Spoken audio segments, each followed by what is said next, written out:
कोकण किंवा रत्नागिरी जिल्हा हा शिवसेनेचा बालेकिल्ला, एक संघ शिवसेनेचा अशी ओळख, आणि ते विधानसभेपर्यंत काही पक्षप्रवेश झाले, थांबले, पण तरी पण कार्यकर्ते होते. पण आता मात्र एक एक कार्यकर्ते जे ते गळायला लागलेले आहेत, बुरुज ढासळत आहेत. एकंदरीत पक्षाची ही गंभीर परिस्थिती नाही आहे. राजन साळवेंसारखे नेते जात आहेत, रवी डोळस म्हणून जो कार्यकर्त्याची हकालपट्टी करण्यात आलेली आहे. खरं म्हणजे हे जे जाणारे जे आहेत हे स्वतःच्या वैयक्तिक स्वार्थासाठी सत्ताधारी पक्षाकडे जात आहेत. राजन साळवींच्याच बाबत बोलायचं झालं तर विधानसभेचा पराभव झाला, 23 तारीखला मतमोजणी झाली, 24ला मुंबईला गेले. 25 तारीखपासून त्यांनी या संपूर्ण मतदारसंघातल्या अनेक कार्यकर्त्यांशी संपर्क साधून गावभेटी करून आपल्याला आता भवितव्य काय राहिलेलं नाही आहे, भविष्यामध्ये आपल्याला राजकीय अस्तित्व काय म्हणजे भविष्यातलं आपलं अंधकार दिसतो आहे, म्हणून आपल्याला भारतीय जनता पक्षामध्ये जावं लागेल, अशा पद्धतीचा सुतोवाच राजन साळवी यांनी किमान 100 बैठकांमध्ये केला होता. देवेंद्र फडणवीस साहेबांनी असा शब्द दिला आहे, रवींद्र चव्हाणांनी असा शब्द दिला आहे, आपण भाजपमध्ये जाऊ आणि तिथे आपल्याला MLC देतील, 100 कोटीची कामं देतील, अशा पद्धतीच्या अनेक प्रकारची वक्तव्य त्यांनी या पंचायत समितीने या बैठकीमध्ये केलेली आहे. आणि केवळ भारतीय जनता पक्षाने त्यांना दरवाजा अजिबात उघडला नाही. स्वतः मुख्यमंत्री देवेंद्र फडणवीस यांनी साधी भेटसुद्धा दिली नाही. आणि मग अशा वेळेला केवळ नाईलाज म्हणून त्यांना ज्यांच्या विरोधात लढले, ज्यांच्या विरोधात आकांडतांडव केला, ज्यांच्या विरोधात पोलीस कंप्लेंट केल्या, त्या शिंदे गटाच्या सामंतांच्या हाताखाली जाऊन काम करण्याची नामुष्की राजन साळवी यांच्यावर आलेली आहे. बाई, ह्या जरी गोष्टी असल्या म्हणजे सगळं पक्षांतर हे सगळं या घडामोडी जरी घडत असल्या तरी वस्तुस्थिती जी आहे ही पक्षाच्या दृष्टीनं गंभीर आहे. आज जरी हे विकाऊ राजकारणी, विकाऊ नेते जरी भाजपा किंवा इतर कुठल्या शिंदे गटामध्ये गेले तरी सर्वसामान्य कार्यकर्ता त्याहीपेक्षा मजबूतीने बाहेर येईल.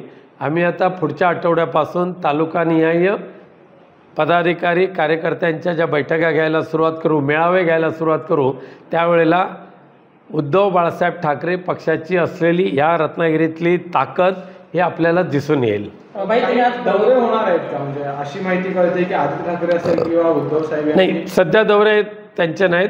तसं उद्धवसाहेब नेहमीच रत्नागिरीला ये जा करत असतात, भविष्यामध्ये सुद्धा येतील. पण पुन्हा एकदा रत्नागिरीतली शिवसेना पूर्वीपेक्षा अधिक ताकदीने उभी करण्याचा प्रयत्न आहे त्या पदाधिकाऱ्यांच्या सहकार्याने आम्ही करणार आहोत. त्यांनी पराभवाला थेट तुम्हाला आणि जिल्हा प्रमुखांना जबाबदार धरलेले आहेत, तसे आरोप देखील त्यांनी आज केलेले आहेत की तुम्ही त्याचप्रमाणे तुमच्या इतर कार्यकर्त्यांनी काम केलं नाही असा देखील आरोप केला. आणि मी कदाचित त्यांचा सावत्र वागणूक मला ते देत होते असं देखील त्यांनी म्हटलेलं आहे.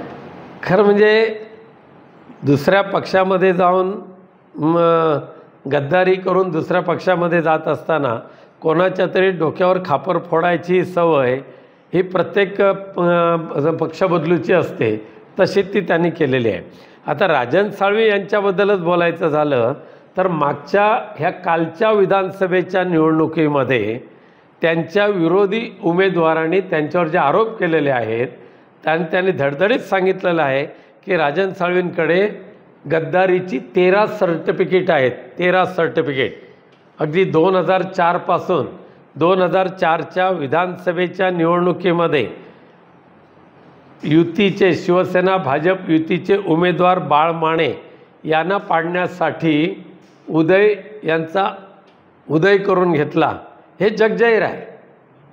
एवढंच कशाला की भारतीय जनता पक्षाचे आमदार डॉक्टर निलेश राणे यांनी गेल्या वर्षी राजापूरच्या जवाहर चौकामध्ये जे जाहीर भाषण केलं आहे, जे तुम्ही लाईव्ह केलं होतं, आणि त्या भाषणामध्ये त्यांनी सांगितलेलं आहे की अरेतुरेवरून ते बोललेलं आहे, मी काय अरेतुरे करत नाही, की ह्या राजन साळवींनी प्रत्येक लोकसभेच्या निवडणुकीमध्ये आमच्याकडून पैसे घेतले आहेत.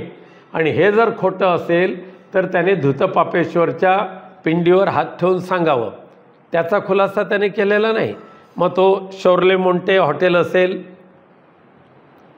पाचलचं एका कार्यकर्त्याचं घर असेल, एवढं कशाला? त्यांना सोडून गेलेले त्यांचे जे पी ए आहेत ना, ह्या पी एनीच संपूर्ण हिस्ट्री दिलेली आम्हाला, कोणाकडून किती पैसे किती वेळा किती घेतले ते आणि गद्दारी केली. म्हणजे गद्दारीची 13 सर्टिफिकेट असलेल्या राजन साळवींनी विनायक राऊतवर आरोप करणं हे हास्यास्पद आहे. म्हणून मला त्याचे काय वाईट वाटत नाही. आता जिथे गेलात तिथे मात्र सुखी तुम्ही कसे राहणार त्याची मला चिंता लागलेली आहे. कारण शिंदे गटामध्ये राजन साळवींनी जाणं हा त्यांचा पराक्रम नाही आहे, तर त्यांच्यावर ओढवलेली ती नामुष्की आहे.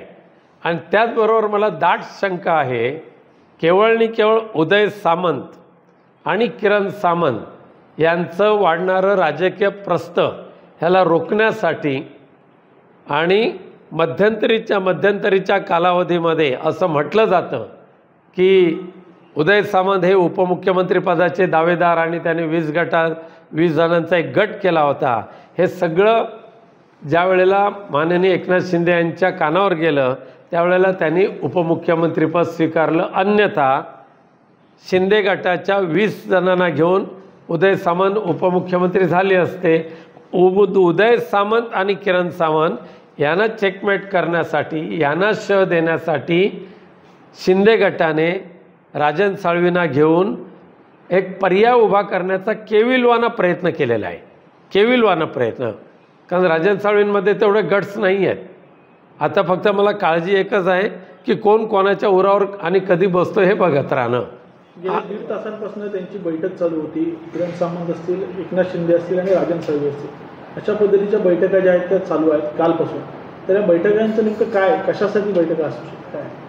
मी त्याबद्दल काय बोलत नाही, पण असं म्हटलं जातं वाऱ्यावर की पक्षप्रवेश करताना मला एवढे करोड द्या, MLC द्या, असं म्हटलं जातं. असं बाजारात तशा वावड्या उठलेल्या आहेत.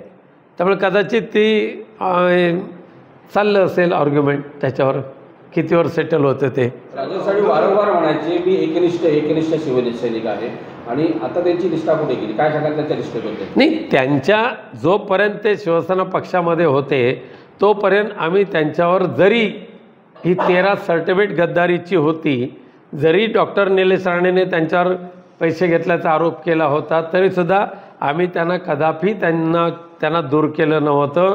उलट शिवसेना पक्षप्रमुख उद्धवजी ठाकरे साहेबांनी त्यांच्याशी बोलवून त्यांच्याशी चर्चा केली. आता 15 दिवसापूर्वी पुनश्च एकदा मातोश्रीवर येण्याचं त्यांना आमंत्रण केलं होतं, परंतु ते आले नाहीत. आता निष्ठा, श्रद्धा ही सध्याच्या राजकारणाच्या बाजारामध्ये दुय्यम ठरलेली आहे. परंतु मला अभिमानाने मी सांगेन की आजसुद्धा हिंदू हृदय सम्राट बाळासाहेब ठाकरे आणि पक्षप्रमुख उद्धवजी ठाकरे यांचे एकनिष्ठ श्रद्धावान असलेले लाखो विनायक राऊत आजही महाराष्ट्रामध्ये आहेत.